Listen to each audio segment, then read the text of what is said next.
कहानियों के सिलसिले में कई बार मुझे मुख्तलिफ जेलों में जाने का इत्तेफाक हुआ। ये कहानी मुझे राजनपुर की जेल से हासिल हुई, जहाँ कत्ल के इल्ज़ाम में कुछ कैदी ख़वातीन से मुलाकात हुई। इन्हीं में से एक जवान सा लड़की अनीला भी थी। वो राजनपुर के एक करीबी देहात की रहने वाली एक खूबसूरत लड़की थी। जब मैं इससे मिली, उसकी खूबसूरती मुरझाई हुई थी। रंगत जो कभी सुर्ख सफ़ेद रही होगी, अब जर्द हो चुकी थी। उसकी बड़ी बड़ी आंखों में अजीब सी बेकरारी और कुछ वहशत भी थी। जब मैंने सवाल किया कि तुम क्यों कर कत्ल के जुर्म में यहाँ हो, जबकि तुम इतनी नाजुक और इतनी नरमखो लगती हो, थोड़ी देर चुप रहने के बाद बिला आखिर वो बोलने लगी। इंसान जज्बात और गुस्से में बहुत कुछ कर गुजरता है। मुझसे भी ये गलती इसी वजह से सरजद हुई। बचपन से ज़िद्दी और तुंदखो थी। सब मुझे झगड़ालू कहते थे, लेकिन मैं ख्वामख्वाह झगड़ा नहीं करती थी। जब कोई मेरी चीज़ हथिया लेता तो मुझसे ये बर्दाश्त ना होता और मैं झगड़ पड़ती। बचपन से ही मुझ में एहसास मलकियत कूट कूट कर भरा हुआ था। मजाल है मेरे बहन भाई मेरी किसी चीज़ को हाथ लगाते, मेरी इजाज़त के बगैर वो ऐसा करते तो मैं उनसे लड़ने लगती। अनीला ने खासी लंबी तमहीद बांधी। मुझे दीगर ख़वातीन का भी हाल अहवाल मालूम करके डीसी साहब को रिपोर्ट भिजवानी थी, क्योंकि जेल में कैदी ख़वातीन के साथ तसल्ली बख्श सलूक के बारे में रिपोर्ट बनाने का काम भी मेरे ज़िम्मे लगाया गया। मैंने अनीला से कहा, मैं तुम्हारी दास्तान सुनने दोबारा आऊँगी। अभी वक्त कम है, क्या तुम मुझे अपने घर वालों का पता बता सकती हो? मैं इनसे भी मिलना चाहती हूँ। उसने अपने घर का पता दिया। अगले रोज़ मैं अनीला के बताए हुए पते पर गई तो सबसे पहले उसकी कज़न आबदा से मुलाकात हुई। वह बहुत खुश अखलाक़ी से मिली। तब मैंने अपने आने का मकसद बताया कि अनीला के बारे में जानने आई हूँ। मेरी इसके साथ जेल में मुलाकात हुई है, लेकिन वहाँ इससे वक़ूआ के बारे में तफसील न जान सकी। आबदा बोली, मैं आपको बताती हूँ। गर्चे अपने घर की इस हकीकत पर बात करते हुए मेरे लब कांप रहे थे। इस किस्म की दास्तानें कभी कभार ही किसी घराने में जन्म लेती हैं, मगर इतनी दर्दनाक शायद ही कोई होगी जितनी हमारी दास्तान। 5 साल पहले का ये वाक़या इस तरह आंखों के सामने घूमता है जैसे कल ही की बात हो। अनीला मेरी कज़न अदात व अतवार से अच्छी थी, मगर ज़िद्दी बहुत थी। बाकी सारी बातें उसकी अच्छी थीं। खूबसूरत थी, हमसे बहुत प्यार करती। तभी अम्मी उसको बहू बनाना चाहती थी। जब वो पैदा हुई तभी मेरी माँ ने उसे अपने बड़े बेटे के लिए मांग लिया। वो ठेकरे की मांग हो गई और हमारे रस्म रवाज के मुताबिक मेरी अम्मी ने उसके गले में सोने की माला डाल दी। वो पालने में थी और मेरे भाईजान तब महज 3 बरस के थे। वक्त का पंछी उड़ता रहा। एक रोज़ अनीला अपनी सहेलियों के साथ खेल रही थी। वो दुल्हन बनी हुई थी और सहेलियां गीत गा रही थीं। इस वक्त अनीला 6 साल की थी। छोटी बच्चियां अक्सर ऐसे खेल खेलती हैं। इतने में बच्चियों ने शोर मचा दिया कि दुल्हा आ गया और मेरे भाई हमायूं को पकड़कर अनीला के पास ले आई। हमायूं ने कहा, हम अनीला से शादी नहीं करेंगे, हम तो रुखसाना को अपनी दुल्हन बनाएंगे। रुखसाना अनीला की बहुत ही खूबसूरत सहेली थी। इस पर अनीला गुस्से में उठ खड़ी हुई और हमायूं के बाल जोर से खींचने लगी। बोलो अब कि तुम हमसे शादी करोगे या नहीं। मेरे बाल छोड़ो, हमायूं चलाने लगा। बच्चों की चीखों पुकार सुनकर घर वाले आ गए और उनकी हरकतों पर हंसने लगे। बचपन के खेल बचपन के साथ गए और अनीला हमायूं की तस्वीर दिल में सजाए जवान हो गई। उसने मैट्रिक स्कूल में अव्वल पोजीशन हासिल की। वो आगे पढ़ना चाहती थी, मगर माँ ने कहा, बेटी को हम बहुरानी बनाएंगे, कोई नौकरी तो नहीं करवानी जो और पढ़ाएं। अब अनीला सिर्फ घर के काम में मसरूफ़ रहती। घर में हर वक्त उसकी हमायूं के साथ शादी के चर्चे होते रहते, जिन्हें सुनकर वो मुस्कुराती रहती। हमायूं ने मैट्रिक के बाद कॉलेज में दाखिला ले लिया। वो डॉक्टर बनना चाहता था। अनीला जैसी ज़हीन और मोहब्बत करने वाली लड़की के साथ रहकर वो काफ़ी मेहनती और लायक हो चुका था। उसकी मंगेतर उसे हमा वक्त पढ़ने की तलकीन करती, मेहनत के साथ हिम्मत और हौसला बढ़ाती। मेरा भाई हमेशा कहता, हाँ, तुम्हारी खातिर मुझे मेहनत करना पड़ेगी, हर सूरत डॉक्टर भी बनना पड़ेगा, मगर मेरी जुदाई बर्दाश्त करना होगी, क्योंकि मेडिकल कॉलेज तो लाहौर में है। जब तक भाई की तालीम जारी थी, मेरी ये दीवानी कज़न हफ्ते के 7 दिन गिन गिन कर गुजारती। जब वो घर आता, अनिला मकान की छत पर खड़ी उसे देखती। हमारे घर साथ ही थे, तभी छत पर चली जाती। उस रोज़ भी हुमायूं घर आया हुआ था।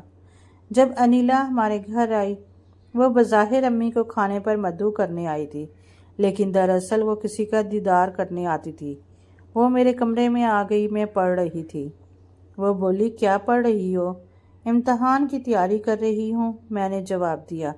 अचानक उसकी नज़र शेल्फ पर रखी हुमायूं भाई की तस्वीर पर पड़ गई। उसने फ्रेम उठाकर दुपट्टे में छुपाया और हमारे घर से बाहर निकल रही थी कि तभी अम्मी से टकराव हो गया। वो खेत से ताज़ा साग लेकर आ रही थीं। अनिला को रोककर कहने लगी, बेटी, मैंने इसे 2 हिस्सों में तकसीम कर लिया है, एक हिस्सा तुम लेती जाओ। वो भला कैसे साग के गट्ठर को थामती।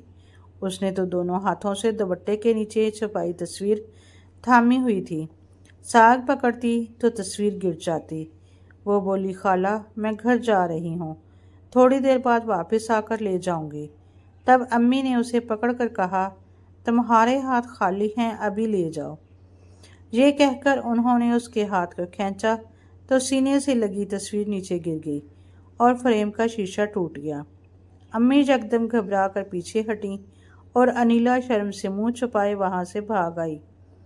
अम्मी को अब अंदाज़ा हुआ कि वो हुमायूं से कितनी मोहब्बत करती है। एक तरफ अनिला थी जो उनके बेटे की मोहब्बत में बहुत दूर जा चुकी थी, और दूसरी तरफ हुमायूं था जो वक्त के साथ साथ बदल चुका था। वह रुखसाना की मोहब्बत में माँ बाप तक को छोड़ने को तैयार था। इन दिनों वो मेडिकल के 3रे साल में था। रुखसाना अमीर माँ बाप की बेटी थी। उसने ग्रेजुएशन मुकम्मल कर ली और अब ये लोग इस्लामाबाद चले गए।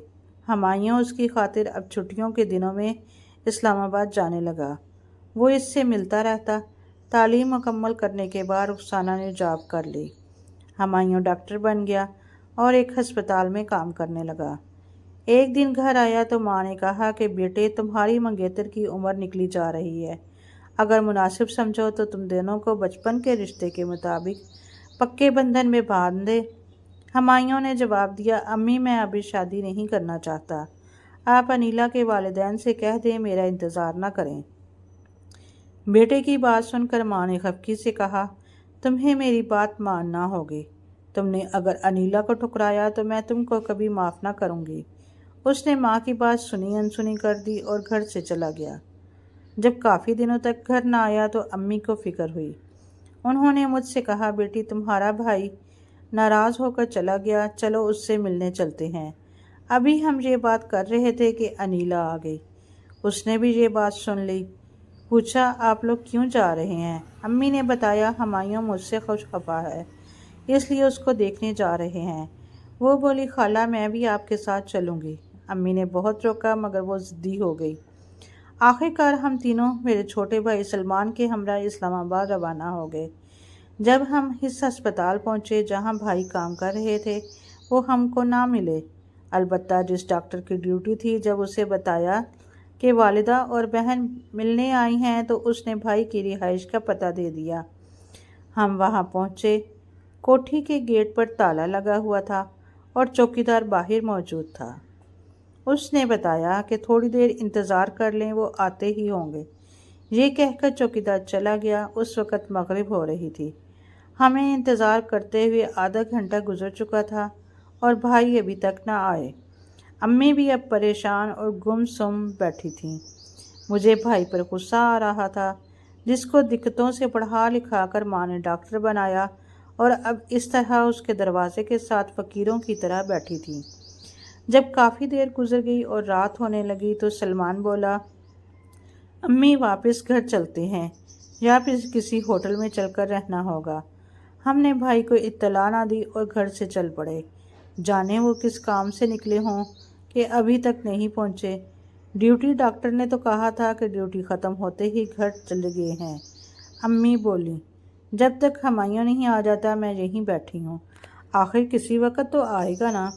ادھر انیلا تھی کہ اس کی نظر راستے سے نہ ہٹتی تھی، وہ مسلسل سڑک کی طرف دیکھ رہی تھی۔ اچانک ایک گاڑی گیٹ کے سامنے آ کر رکی، اس میں سے ہمایوں بھائی اور ان کے پیچھے ایک عورت اتری جس کے کٹے ہوئے بال شانوں پر بکھرے تھے۔ چست لباس میں اس کا انگ انگ نظر آ رہا تھا۔ جب وہ دونوں آگے بڑھے، امی نے اٹھ کر بے اختیار پکارا، ہمایوں بیٹا، آ گئے تم؟ بھائیوں نے چونک کر دیکھا تو ماں بیٹے سے لپٹ گئی، مگر ساتھ آنے والی عورت کھڑی دیکھتی رہی۔ تبھی اس نے انیلا کو دیکھا، وہ آگے بڑھی تاکہ اس سے ملے، مگر انیلا پیچھے ہٹ گئی۔ تم نے مجھے پہچانا نہیں انیلا؟ وہ عورت بولی، میں تمہارے بچپن کی سہیلی، یاد ہے ہم گڑیاں پٹولے کھیلا کرتے تھے؟ اب ہمایوں گویا ہوئے، انیلا یہ تمہاری سہیلی ہے رخسانہ، اور مجھ سے کہا یہ بھابھی ہے تمہاری، ان سے گلے ملو۔ امی ساری بات سمجھ چکی تھی، ان کو جس بات کا ڈر تھا وہی ہوا۔ وہ رخسانہ کو جانتی تھیں اور اس کے والدین کو بھی۔ وہ چپ کھڑی رخسانہ کی طرف دیکھتی اور کبھی انیلا کی طرف۔ وہ رخسانہ کو بچپن میں بہت پیار کرتی تھی۔ اچانک ان کے منہ سے یہ الفاظ نکلے، اب رخسانہ ہماری بیٹی ہے، سب اسے سلام کرو۔ انیلا تم بھی بھابھی سے گلے ملو۔ مگر انیلا اپنی جگہ سے ٹس سے مس نہ ہوئی، اس کا چہرہ سیاہ ہو گیا۔ اس سے پہلے امی کچھ اور کہتی، وہ گیٹ کھول کر باہر چلی گئی۔ مجھے اور چھوٹے بھیا کو امی کے اس طرح بدل جانے پر بہت صدمہ ہوا۔ ہم دونوں بھی انیلا کے پیچھے باہر چلے گئے۔ امی ہمیں پکارتی رہ گئیں۔ سلمان بھیا نے کہا، آپ رہے اپنی بہو اور بیٹے کے ساتھ، ہم گھر جا رہے ہیں۔ بڑے بھائی نے روکنے کی کوشش کی، مگر انیلا نہ رکی، تو ہم نے بھی اسے اکیلا نہ چھوڑا۔ اس کے ساتھ بس میں واپس گھر کو لوٹ آئے۔ تمام سفر اس نے مجھ سے بات نہ کی، بس کھڑکی سے باہر دیکھتی رہی۔ سفر ختم ہوا تو اس کو گھر پہنچا کر ہم اداس گھر چلے آئے۔ ہم نے گھر میں ذکر کیا، ایک آدھ رشتہ دار کو پتہ چلا، اور اس طرح سارے گاؤں کو پتہ چل گیا کہ ہمایوں نے اسلام آباد میں شادی کر لی۔ انیلا کی سہیلیاں اس سے سوال کرتیں، کچھ اسے بد نصیب کہتیں، کچھ تسلی دیتیں، مگر وہ کسی سے کچھ نہ بولتی۔ ماں باپ بہن بھائیوں سے سب سے اس نے گفتگو کا سلسلہ ترک کر دیا۔ اب نہ وہ ہنستی تھی اور نہ مسکراتی تھی، بس ایک خاموشی تھی جو اس کے لبوں پر طاری تھی۔ 15 روز بعد امی ہمایوں بھائی اور رخسانہ بھابھی کو لے کر گھر آ گئے۔ رخسانہ امیر ماں باپ کی بیٹی تھی، جہیز میں جائیداد لائی تھی، کسی نے بھی بھائی سے باز پرس نہ کی۔ دل میں جو غم تھا دبا لیا، اوپری دل سے ہر کوئی ان کا مبارکباد کہہ رہا تھا۔